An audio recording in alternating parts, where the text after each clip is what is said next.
Welcome to Enabling Buying in a World of Selling. This is a podcast with leaders, thought leaders in my world, and what enabling buying in a world of selling means in their world. If you're curious about the idea behind all of this, check out my book, Enabling Buying in a World of Selling, at enablingbuying.com, where you're actually able to listen to some chapters and pre-order the book today. Let's get into it. Okay, welcome to Enabling Buying in a World of Selling. Today I'm sitting down with Mark Laufer, CEO of Laufer Group. Mark runs a logistics company, but more than that, he's someone I've known for, I'm guessing 20 years, Mark. That's kind of long time. Yes, it is. right. He's been a client, he is a client, a friend, a leader I've always respected. And I keep telling you that, and you keep saying you're lying, you're making it up. And I'm like, no, you are a good leader. You have to let it in. Fun fact, yesterday I had Mark Taylor on this very podcast, and he's, for people who don't know, he's our Vistage chair. Mark and I, Mark Laufer, met in through Vistage, and we share Mark Taylor as our coach. Something I wanted to bring up to you, back in the day, we did a course together, tribal leadership. Do you remember it? And I remember it well. It was a seminal course for me. It was a great course. Yes. so tell us about that, and then introduce yourself, because that's it. I'm done with the introductions. Okay. So I'm Mark Laufer. I have known Charles for longer than I can count. And I'm happy to be a guest on his podcast today and to talk about how I buy. Tribal leadership was a breakthrough moment for me because it opened up to me the importance of culture, not just in the workplace, but in everything, in behavior. And that course was actually a discovery about culture and how it affects things on many different levels. So it was about personal, it was about buying, it was about selling, it was about managing. And it kind of brought the whole idea about tribal leadership and culture to a very abstract level that was then brought down to practical use. So it was very interesting. The whole thing was very interesting, and I use the things I learned in that course to this day. I love that description, Mark. I feel the same way. I think you did a great job. It's totally, I'm in alignment with what you said. So let's get into think about buy. So you're both a buyer and a seller, quote unquote. I know you don't sell. In particular, you run a large organization with a large sales team. But in this context, think about buying in a world that wants to sell to you. So I buy all the time for my business, and I am particularly called in for large ticket purchases um, to kind of weigh in on what I think about various vendors in various situations. So then, with that in mind, what makes a good buying experience and what makes a bad buying experience from your standpoint? So a good buying experience is actually something that feels unforced. For me, I think that is the best way to describe it. It's a progression from, as a buyer, from watching how the person who is selling to me presents or understands the problem that I'm coming to him with, because if there's no problem, there's no sale.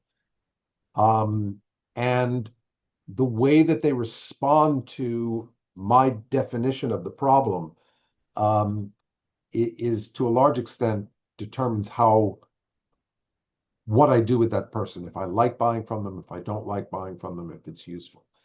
So I'll give you an example. If I were to buy a car, now this is hypothetical, but I've been in this position before.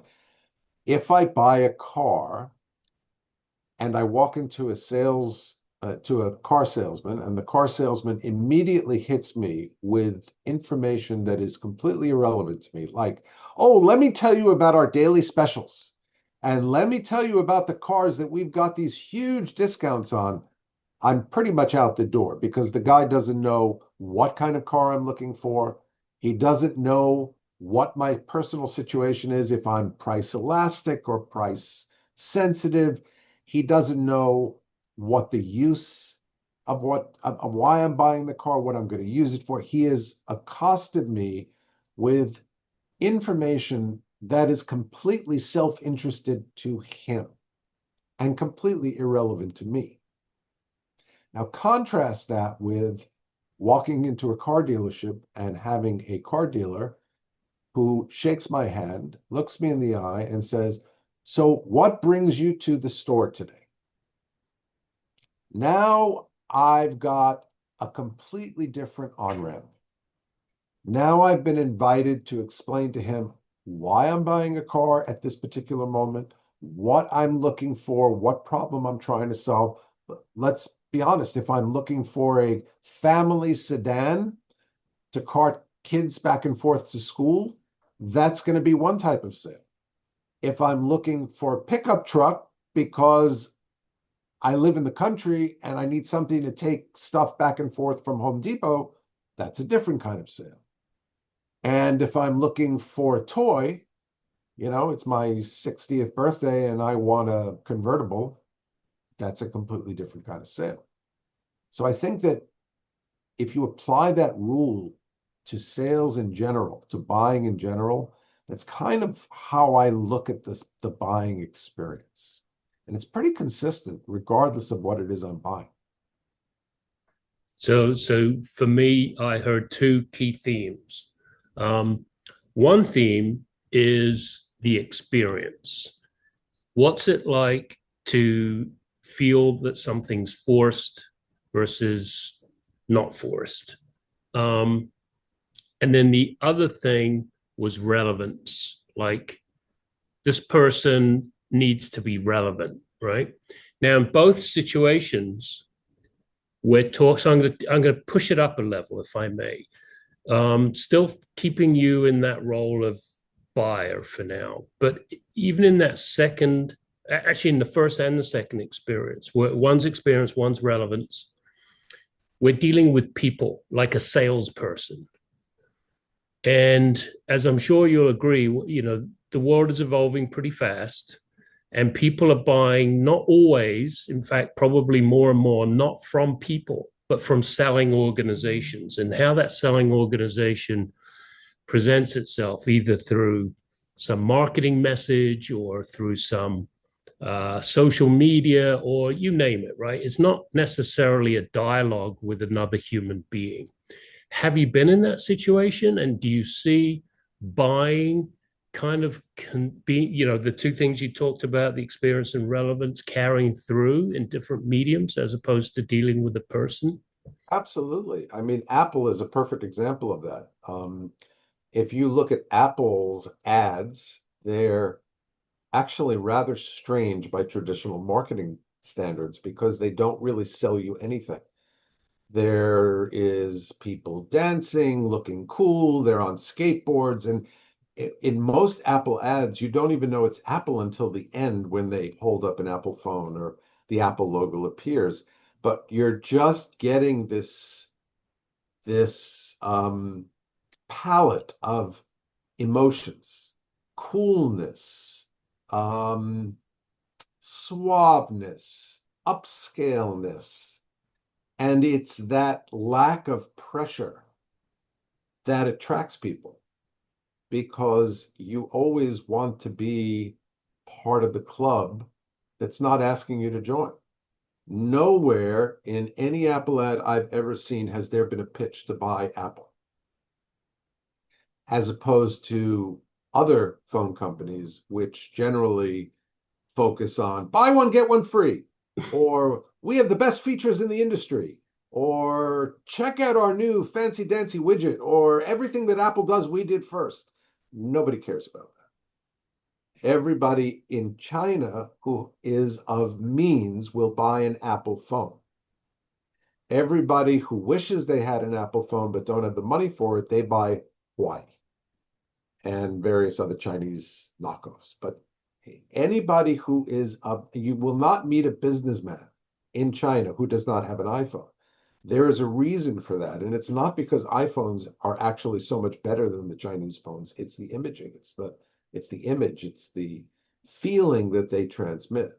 So you can do the same thing with or without a salesperson, and you can do it in multiple ways through advertising, through uh, I mean, think about when you were and I were young, That's a back when long there were time ago for dinosaurs. me. Do you remember how gas companies, all of whom sell exactly the same product, would differentiate themselves? You had different themes for different gas companies. And car companies, although the products were much more differentiated, were the same way. Very few car companies actually got up and sold you features and benefits. And, there were a few that did that, but most of them, there would be a pretty girl behind the wheel and her hair would be blowing in the wind and driving down the highway to some delicious music that made you feel good. I think this is all part of the buying experience, and knowing how to manipulate these strings are quite important towards the buyer having the right experience. Um, and recognizing that the hard sell, there is a place for the hard sell. I mean, I know in my business there are customers who buy on price, Hmm. care about nothing else. They're just not my customers. There's actually companies that cater to this type of customer. And just thinking back to our gas example, those are the discount gas places, the 7-Elevens and the Speedies and the Speedways and those type of places that used to be called I forgot what they used to call off-brand gas they used to sell, which, because it's federally regulated, is exactly down to the molecule the Right. same as Exxon or Shell with their special cleaning detergents, which are, exactly the same as what's in 7-Eleven. And true story, I have a bias, even at my relatively advanced age, I have a bias against certain off discount gas brands because it's been drilled into me in my childhood. Yeah. You know, Yeah. you It's you great. you want the tiger in your tank. Tony the Tiger, I was about Tony to the say. I Tiger. remember Tony the So Tiger. Tony the Tiger was Frosted Flakes. Oh, right. They're great. That's right. Yeah, right. But there was a Tiger. tiger in your tank that was the same for X, it was Esso back then. So, But yes, yeah. so Yeah. these are all very important parts of the buying experience. And knowing how to manipulate them as a seller and knowing how to recognize them as a buyer, I think is very, very useful for both parties. That's interesting because you've given me another area to explore because I kind of shut down that side of my work with enabling buying in a world of selling because what I've been focused on is especially, in working with organizations like yours is the consultative sell, and people, so we'll say like maybe the description about Apple and the imagery and the emotion. There's not a lot of consulting in there, let's say. And people raise their hand when when I say consultative say, I say, well, what does that mean? What are you talking about? And I said, well, my simple definition for consultative selling is one way you're solving problems. And that requires a consultative sell. But it's interesting because in the same breath, I say there are many companies out there who don't want to be solving problems. They just want, here's the price, here are the terms, here are the conditions, go buy it. And that's a huge world that I don't really tap into enough. So you've given me some thought about, some food for thought. But let's go back to, the consultative B2B. Now let's flip the script, right? Because you're one of those unique people who you do a lot of buying. You bought from us, so I know what that's like. Um, and I could talk a lot, and I actually quote you. You're somebody who's in my book, and you're also someone that I talk about a lot in terms of how much I respected your role as the buyer when you were looking to buy from my company, CFS, and how one thing you said almost, I don't know if you remember the first meeting, you said, listen, you can talk to me until the cows come home, but I'm not going to buy whether I like you or not. You got to convince my head of sales and my head of operations. If they green light it and I'm okay with the dollars, there's a good chance we'll do a deal. So you made it clear that you had empowered them in a way to make that decision. So that's kind of on the buy side. So talk to me a little bit about the sell side, even though you may not be the one selling, although you might be. Like, what is it that you're looking to do with your sales team? What are the skills you want to develop? And does you being a buyer in bulk help with that? So it's very interesting because in our industry, and we're a logistics company, we act as a middleman. So we basically, to describe it to people who don't know our industry, we always say we're a travel agent for cargo. So we basically make sure that cargo gets from point A to point B in the most cost-effective manner. So our sale is 100% consultative. In order for a customer to want to buy from us, there has to be a problem that they need solved, a pain point that they need eased, or a value proposition that they see that they can latch onto. Because we're a service business, and service businesses, they're in many ways it's harder to ascertain the value of a service provider than it is when you're in a store.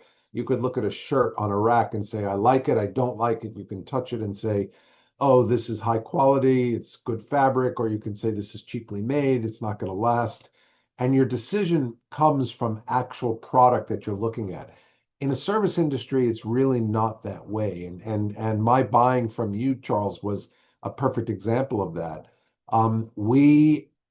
If you go back to that period, what we were looking at was we were looking at a bunch of name brands like Sanders and some other name brand people that are, supposedly the gold standard in the industry. And then we got to you, and what differentiated you from them was very clear and very obvious right from the beginning, which was that you were not working from a script. You were not working from a kind of, this is what we're going to say, and this is what we're going to expect you to respond to.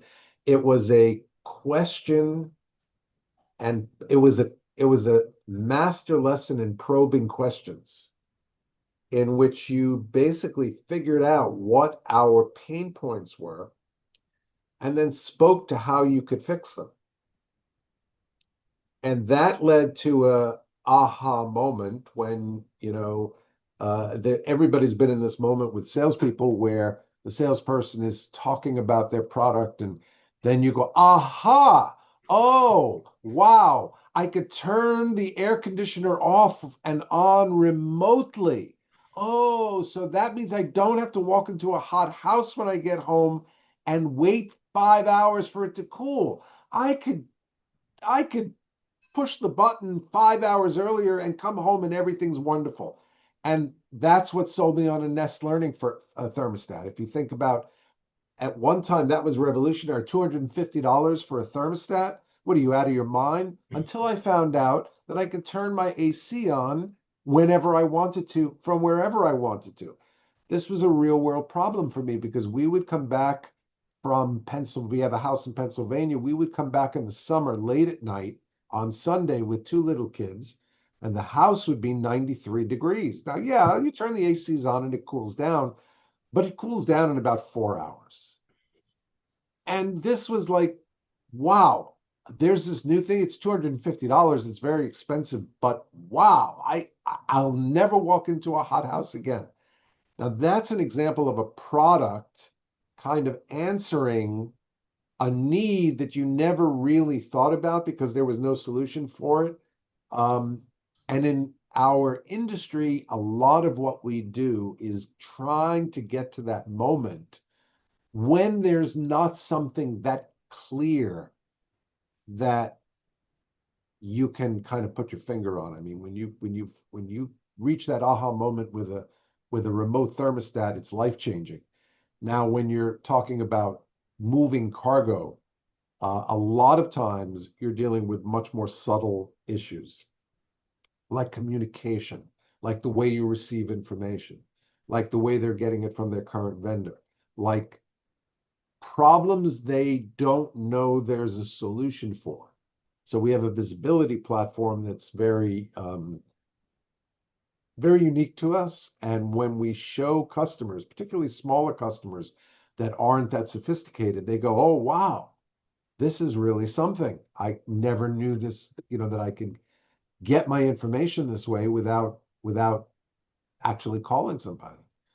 So I think that consultative selling is a process that you have to put yourself in the buyer's seat and speak to what that buyer's issues are, find out what they are, and offer them a solution, and let them come to the real, and this is the key ingredient, letting the buyer come to the realization that you've got a solution without you telling them you've got a solution.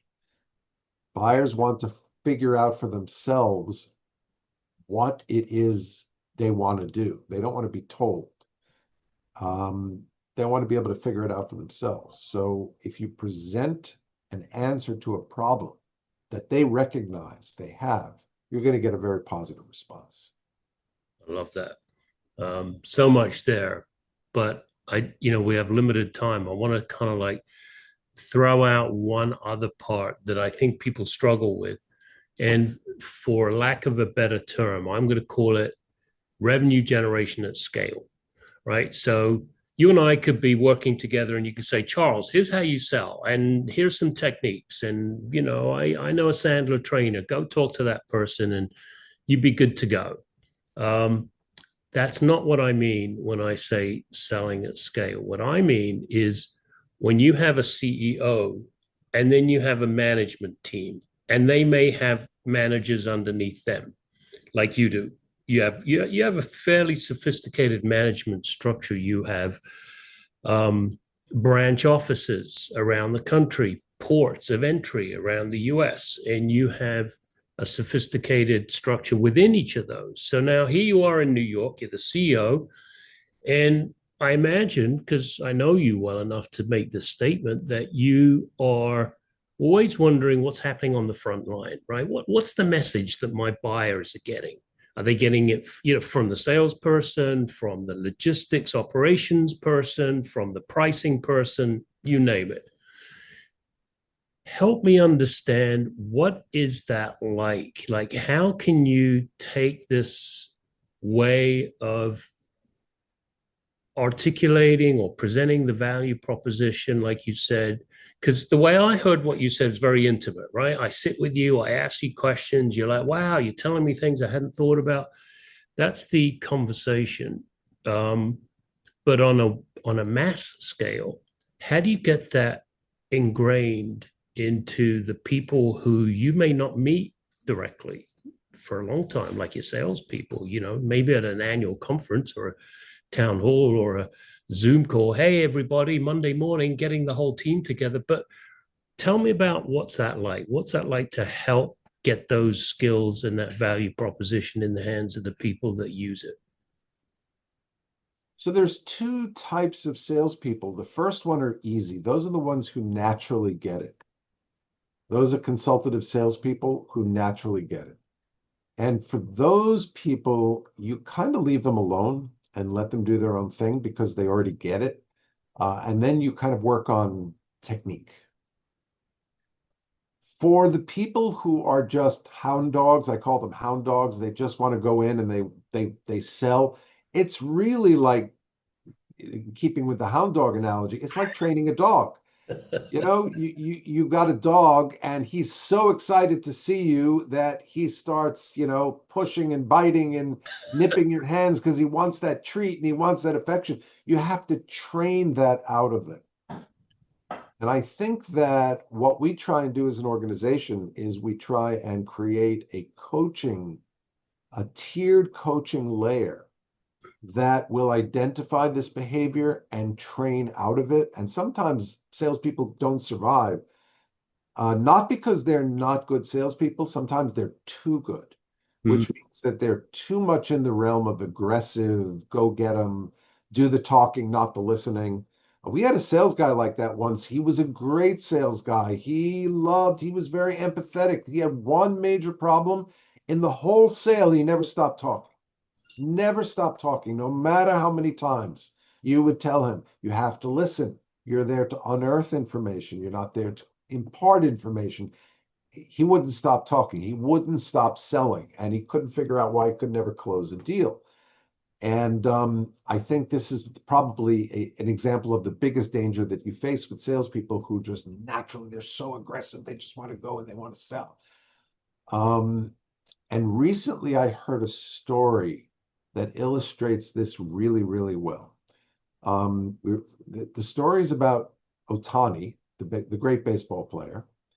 And the question was, when you go up in a clutch situation where the game is on the line, you're the winning run at the plate, and you got to hit a home run, how do you approach that situation when you're up there thinking, oh, I've got to get a home run to win the game? And Ohtani's answer, I think, was classic and so pertinent to selling. He said, I never go up trying to hit anything, because trying to hit a home run is the surest way not to hit a home run.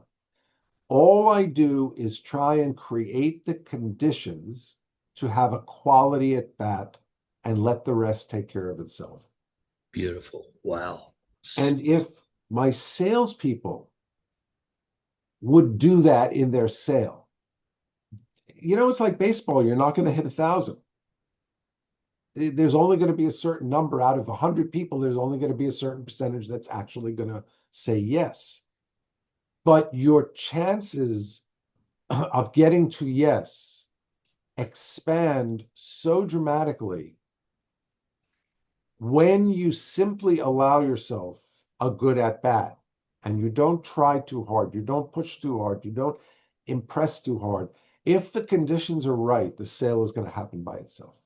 That's my point of view on this thing. Just to tell you how impactful what you just said is, I've got Laura in the kitchen. She was busy making lunch, trying to be quiet, and she listened to every word. And I'm looking at her. She's frozen like a statue. She's like, but she's in sales and knows what it's like. So I think she's making notes.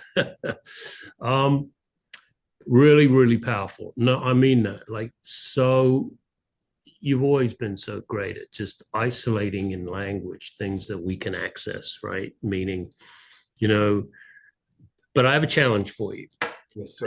And the challenge is wonderful when Mark, the CEO, takes the time to speak with either me directly or the team, et cetera. But you don't have enough hours in the day to keep your business running with all the crises and everything else that's going on. So I heard you didn't really focus on it much, but I did hear you mention it, that like your managers, right? So you get to the next ring outside of you, which would be, say, your executive team. It's like a game of telephone. You have to sort of impart wisdom and knowledge to them, give them the freedom, like you said. They can add their spin, and then they got to do it to the next level and the next level. And we could dig into that. We'd probably spend another 30 minutes just on that. But I want to shift quickly to something else that both bothers me and I think is an opportunity. And that is this notion in many businesses, I'm not sure if it's true in yours, but in many businesses where all the heavy lifting to generate revenue is in sales. And I really rail against that. I'm vehemently against that.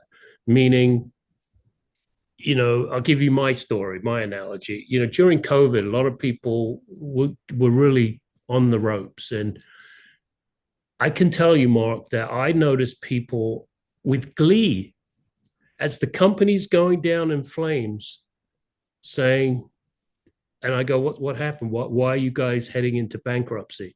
Sales. Where are you? I'm in marketing. Why did you allow that to happen? Well, it's not me. I don't sell. Yeah. Why did you allow that to happen? I'm in operations. Why did you allow that to happen?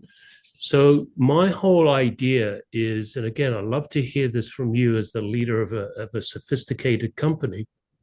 My whole idea is, where does revenue generation live? And I think it's a huge mistake. And this is just personal, just my view, that if you think it lives in sales, then you've literally cut off all the value that the rest of the organization can channel to sales. Yeah, they're in the front line. I get it. They're the ones having the conversations. But do you know what they're saying? Are they saying what they read on the back of a cereal box? Are they practicing the Sandler technique or whatever technique? Or are they literally passionate about adding the value? And where was that value created? By operations, by the CEO, by marketing, by finance. I mean, I know Shelley, is she still with you, by the way? Very much so. Very involved in selling, not just the pricing, but like the whole philosophy. So am I onto something there? And how does that apply in terms of your view of involving the rest of the organization as a collaborative entity to generate revenue? You're not only onto something there, you're onto the key to the whole thing working, which is that you have to have a common thread, a common message up and down the chain. So your salespeople, when they sell something, they don't hand it off to ops people who are providing a completely different product than what the salespeople provide.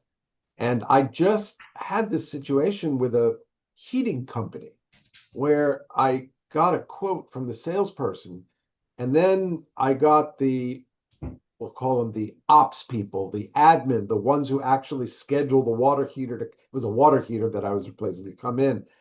And and I don't remember exactly what it was about, but I made a comment to some additional thing that they put on the bill. And she said, "Oh yeah, they're in sales. They're going to put as whatever you don't really need it, but they're going to put it on the bill because they want to sell more." And I thought, my God, you couldn't do a better job of undermining your sales department. You basically said your salesperson is just going for the revenue, but you're here. I should feel better now because you're here to cut back the fat that they put on the bill. Right. It's like, no, no, no. If you are going to have that message that, if he's going to upcharge you for things that you may or may not need, at least have a consistent message. So at least the person in admin says, well, you don't need that now, but in the long run, you're going to save money by replacing it at the same time. Oh, now there's a message I can latch onto instead of thinking, okay, the salesperson is touting one thing and the ops people are touting another. So I think you're absolutely spot on about that. You've got to have an organizational message that's consistent. And, I think that's where things like core values and the why part of it comes into play. A lot of people think that's kind of nonsense, but it's actually not. If what is your why? Yeah. Your why should be the same for your accounting people as it is for your salespeople. So I think you're spot on. That whatever message you're sending has got to percolate throughout the whole organization. And a sales message is not just for salespeople, it's actually for the whole organization. Yeah, you're on. And I think in the work we do, at least, and I know you're in Vistage and you have lots of other companies that you speak with, so you have a sense of how they are. Hang on, what? Can Laura make noise? I think Laura can make noise. You probably won't hear it. But what was I saying? I was saying that that's very noisy. Laura can't make noise. Mark said you can't make noise. We're trying to have a serious... You're going to have a hell of a time cutting this piece up here. I'm leaving it in. So, because it's more real, right? We're really discovering something. And what I'm trying, like, I don't like podcasts where it's all formulaic. I think the common sense of what you just said, unfortunately, isn't adopted in so many companies. And even when it is adopted, I think now we're talking about leadership because we can get this idea. Everyone's involved in revenue, and leaders are like, okay, boss, got it. And you're like, well, don't boss me. I want you to get it. Well, what does that mean? Because I'm really busy. Like I got a truckload of product that I got to ship over here, and I'm busy doing marketing debts, and I'm busy doing pricing. Now, what do you want me to do with revenue? So I think that's the problem. The problem is, how do you integrate what makes sense to the buyer? Because I think you said something earlier, which is I got a sales guy, loves selling, really good at selling. We have to let him go because he wouldn't listen. So I think there's something on leadership too, where leadership's so busy trying to get their own goals accomplished that we forget the why of like, why do we exist? Well, who pays us? Like, where do we get our revenue from? Because if we don't have revenue, we don't have a place for you to have your problems and try to move product out the door. Any tips on how you can't address that, or is that like a really impossible question? No, it's a absolutely pertinent question and a great question. And the way we address it is making sure that in the executive team, we are all aligned on what these messages are, and then we push them down. And I think that the disconnect comes when we push them down and then we find out that there are people wherever they are, ops, sales, accounting, whatever, who don't absorb them. And the conflict comes in what do you do with an ops person who is not sales oriented, but they're a great operator? And it's a challenge, but I think that it's culture. If your culture is about consultative selling and you include ops people, so solving and you know, it can be in the example for this can be in any kind of product whatsoever, any kind of product. One of the reasons why I love certain companies that other people hate, like Amazon and Walmart, and there's plenty of things to hate about them, but when you show up with a return, you do not get the feeling that they are looking for ways to refuse that return. Yes. Other stores, very different. Other Here's the stores, receipt. What's wrong with it? right? Oh, you took the label off. Once you take the label off, we can't take the product back. Well, I needed to take the label off to try on the shirt. Yeah, I know, but you broke the plastic seal and now we can't, so companies have personalities. And the way that you develop your company's personality is a sense how you drive that culture. And it's got to go from the top down to the very, very bottom of the organization and then back up again. I wrote that down. Very hard to make that happen consistently, but it's a great goal. Companies have personalities. I love that. Well, we're pretty much running out of time, but you did something. I don't know if it was intentional. You brought it 360 right back to, tribal leadership, where we talked about culture. If I remember, there's a phrase that the author David Logan used to say, is it culture eats strategy for breakfast? Culture eats strategy for breakfast. Yep. And he gets into that's not just a platitude. That's not like a woo-woo statement. There's real brass tacks underneath that, meaning investors used to look at balance sheets and strategies, and now they're looking at culture to see what kind of a team do we have and how do they sustain what they're doing. Brilliant, brilliant. I'm so happy you were on. I'm so happy I know you and you're in my life. Feeling is returned. Thank you. No, I mean that. You just always show up as so thoughtful, so right on point, and very humble in a way. You really are a learner, and I've seen you in action, and I'm proud to know you, Mark. So anything you want to impart on people who don't know you, who might be listening that don't have the same experience I do? Like, where do you get your inspiration? Like, do you have any ideas or places that you go? My number one inspiration is Vistage, which, for those of you who don't know, is a CEO organization dedicated to learning and growth. And that's probably my biggest source of inspiration and knowledge, not only from speakers and information that is imparted to me, but from the shared experience of other members. And I will make one plug here. I will say that the work that you do answers a lot of the difficult questions that you ask. And I think your job is to let people figure out on their own that they can't do everything internally. I'm a big fan of consultants. I'm a big fan of consultancy.